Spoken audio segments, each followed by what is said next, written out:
In this video, I will show you how to enable and disable 120Hz refresh rate on your iPhone. Go to your iPhone settings app, scroll down and tap on accessibility, tap on motion. In motion settings, scroll down all the way to the bottom and here we can see limit frame rate. Sets the maximum frame rate of the display to 60 frames per second.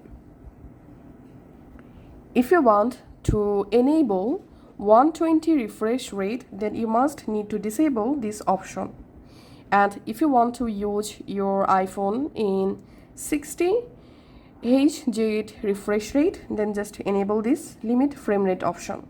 So in my case, I'm going to enable 120 Hz refresh rate. So I'm just turning off this option. And now I can easily use my iPhone in 120 Hz refresh rate. Thanks for watching.